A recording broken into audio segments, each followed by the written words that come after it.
Monday, December 9th, 2019, Maneco 64, home of alternative economics and contrarian views. So Paul Volcker, former chairman of the Federal Reserve, passed away yesterday at age 92. The mainstream media, they're portraying him as the central bank chief who vanquished the 1970s style inflation.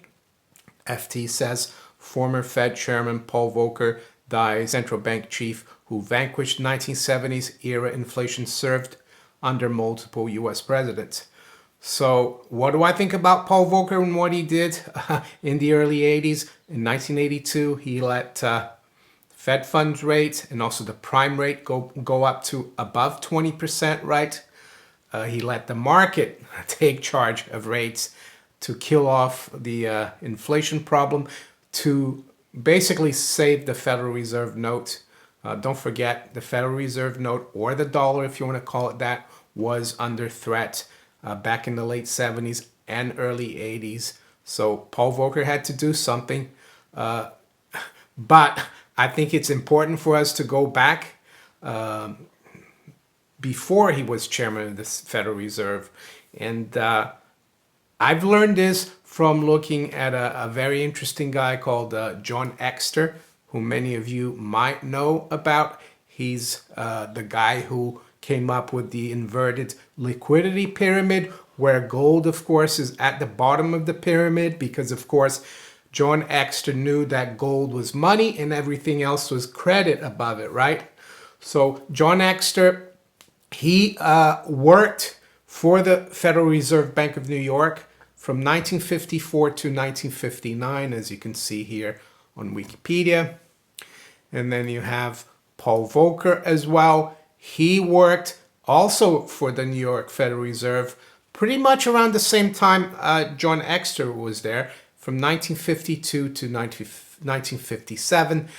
Then he left the New York Fed, of course, but he got to know, they were acquaintances or friends, Paul Volcker and John Exter. And what I've read about John Exter is that back in 1971, when President Nixon decided to close the gold window on August 15th, 1971, I think that was a Sunday night, he came out and declared that the United States was going to suspend the convertibility of the US dollar into gold temporarily, right?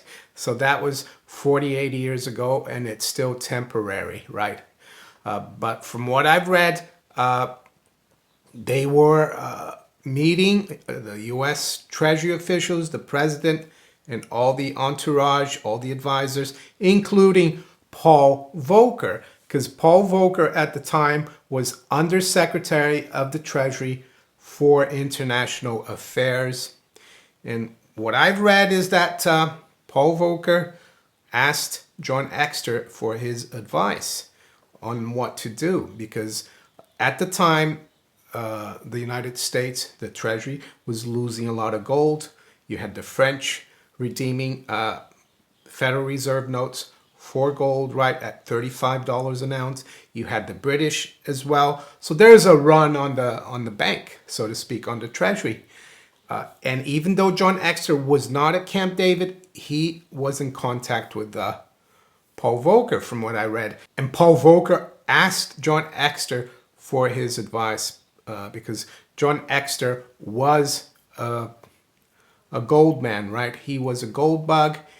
He did very well in the 70s, 60s and 70s. He knew that the policy of deficit spending, money printing would lead to higher gold prices, right? So he put a lot of his money into gold. He did very well.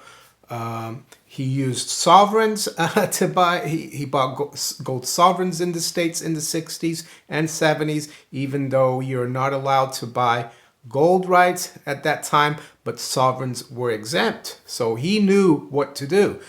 So yeah, so Paul Volcker asked for his advice on what to do to stop the run on the Federal Reserve note, right? Because it was not a run on the dollar, because the dollar itself constitutionally is a weight of silver and gold, right? It's still run under Federal Reserve notes. They're bringing those notes and they want the gold, right? Well, John Exter said there's only two things that you can do, or the United States Treasury can do, the government and the Fed. One is to raise interest rates. So you stop the flow of the gold out, right? And the other one is to suspend the convertibility. I'm not sure exactly if he was the one who gave the final advice to President Nixon, but that's the decision that the United States took on August 15th to suspend convertibility of the gold, right? So what that allowed the US to keep doing, and the Treasury, Uncle Sam, was to keep printing money out of thin air and to create the 1970s style inflation that Paul Volcker vanquished in 1980, 1981. So was he really a hero?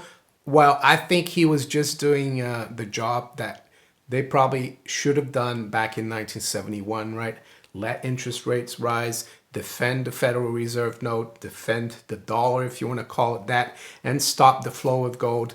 But of course, politicians, President Nixon, or any other president, they don't like tight money. They don't like sound money. They don't like gold, right? Because it makes them, it puts an anchor on their actions, right? It puts chains around them. It doesn't allow them to spend on war and social programs, right? War and butter, so to speak. So they decided to do that. Of course, Paul Volcker was an integral part of that, and he knew what they had done wrong. And that's why, let's see, 10 years later, he finally took the position, one of the positions that John Exter had advised him to do, which was to let interest rates rise, right? To stop the inflation. And that's what was happening in the early 70s. It was inflation. That's why people wanted to get rid of their Federal Reserve notes. They were losing confidence in the currency and they wanted the gold. So that's the way I see Paul Volcker. Yes, it was easier to do it back then. I think the debt to GDP ratio was 35%. And the US was not a big debtor nation at all. If anything, it could have still been a creditor nation back in the early 80s. I'm not sure. But nowadays, it would be very difficult for Jay Powell to allow the markets to set rates. We saw in September where the overnight repo rate went to 10%. I would venture to say that if Jay Powell allowed the market to set interest rates and allow rates to be set freely, we would be looking at maybe 20%, again, maybe even more than that we saw in 1981 when Paul Volcker let interest rates rise, right? Let the market set rates. That, of course, started the bull market in treasuries, in the price of U.S. treasuries.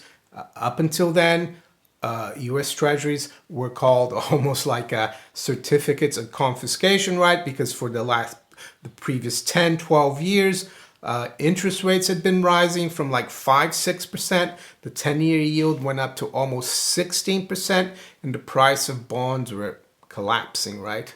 So when he did that, that's when the 10-year yield topped at 16% in 1981, and it's been going down ever since. Right now we're around 170. The low since then was in the summer of 2016 at around 135, I think. So that's the story of Paul Volcker. That's how I see him. Yes, he did the right thing. In my opinion, though, he was just cleaning up the mess that he was part of back in 1971. The other point I'd like to make about Paul Volcker is that he was president of the New York Federal Reserve Bank from 1975 to 1979, just before he became chairman of the Federal Reserve.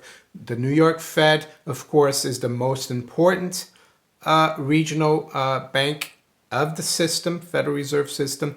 Of course, the New York Fed, the major shareholders in that are the major New York banks. It is a private corporation, right? But the interesting thing that I've known for years, and I've spoken about this in other videos in the past, is a letter that Paul Volcker received from the Vatican Bank. And you can see here, I've got a copy of it from the internet. Amministrazione del Patrimonio della Sede Apostolica. That is the Vatican Bank, right? And the Vatican Bank wrote on October 6, 1975 to Paul Volcker. So it's addressed to Paul A. Volcker, right? President, Federal Reserve Bank of New York, 23 Liberty Street. And why is this letter important? Well, let's go through it and I'll give you my opinion of why it's important. And it says, "Dear Mr. Volcker, I wish to tell you how much I appreciated your kind reception and the conversation we had in New York 1 month ago." So that was in September, right? "Your letter of September 23rd has now come at hand. I note that you confirm the opinion you expressed on the gold held by your bank on behalf of the Amministrazione, or the Vatican Bank, right? No, there is no objection to our selling it either on the official or the private market, right?" So this guy, Benedetto Argentieri, he's writing to Paul Volcker saying that he doesn't have a problem with Paul Volcker selling the Vatican gold that's held at the New York Fed, right?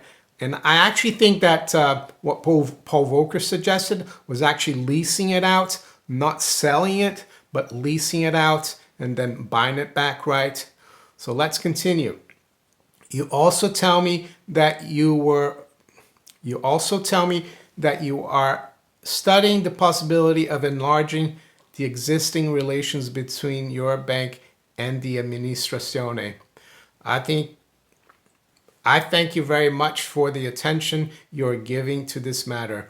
Hoping to see you again in a not too distant future. I remain sincerely yours, Benedetto Argentieri. So one thing that's strange from this letter is that the Vatican Bank is actually thanking Paul Volcker and the New York Fed for selling their gold, which seems weird, right? I personally think this is the New York Fed and the Vatican Bank using the Vatican Bank's gold to lease it out into the market to bring the price of gold down under control, right?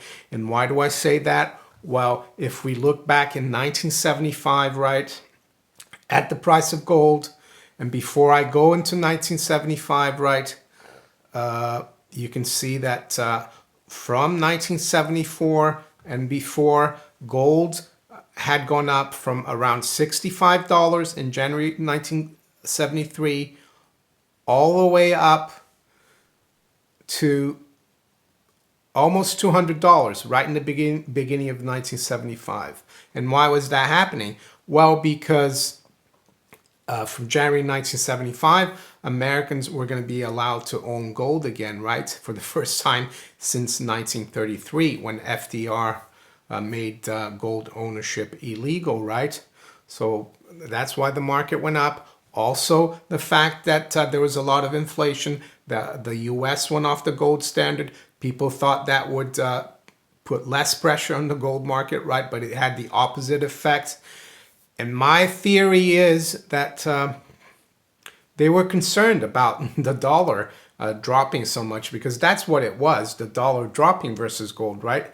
And if you look here, September 1975, right in the beginning of September 1975, how gold dropped from like 160 all the way down to like 25, right? This was just around the time these guys, Volcker and Argenteri, were corresponding about selling gold, right? And then you look at the next year or so, up until September 1976, gold bottomed all the way down to 100. So they managed to get gold to drop like $60, right? And it's interesting that in September, which was exactly a year since around the time Paul Volcker started this selling, or maybe even leasing, that gold actually bottomed. Could he have leased that gold for a year? Because would the Vatican Bank really want to have its gold out there in the market with the price very volatile? I don't think so. So that's what I think happened there. The Vatican Bank and Paul Volcker working together to suppress the gold price. And we know from years later that Paul Volcker made a comment to someone that the number one enemy of central bankers is gold, of course, right? I'd like to look at his education as well. He got a degree from Princeton University, undergraduate, and then he went to Harvard and got an MA in political economy from the Graduate School of Arts and Sciences and Graduate School of Public Administration. But the other important part, I think, is that Paul Volcker also attended, after Harvard, the London School of Economics from 1951 to 1952. Why is that important? Well, because the London School of Economics, look at their origin, the London School of Economics, and I've gone to Wikipedia for that. Origins.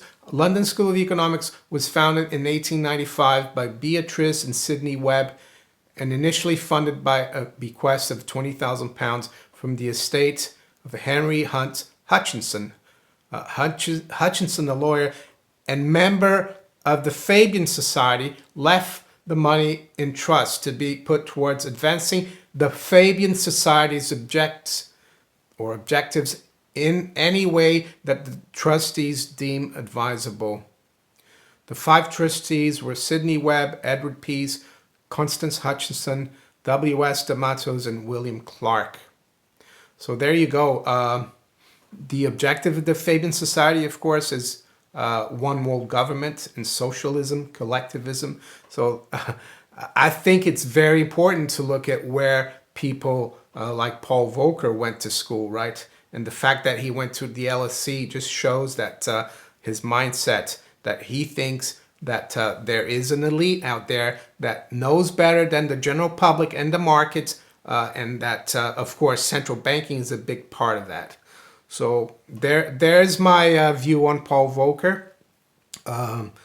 So let me know what you think in the comment section below. I always like to see your comments, and I'll try to reply to all of them. If you enjoyed this video, make sure you hit the like button, subscribe to the channel if you haven't yet. Please share this video far and wide as well. And you can also follow me on Twitter, Steemit, and on DTube. I wish you all a great day. Take care. Bye.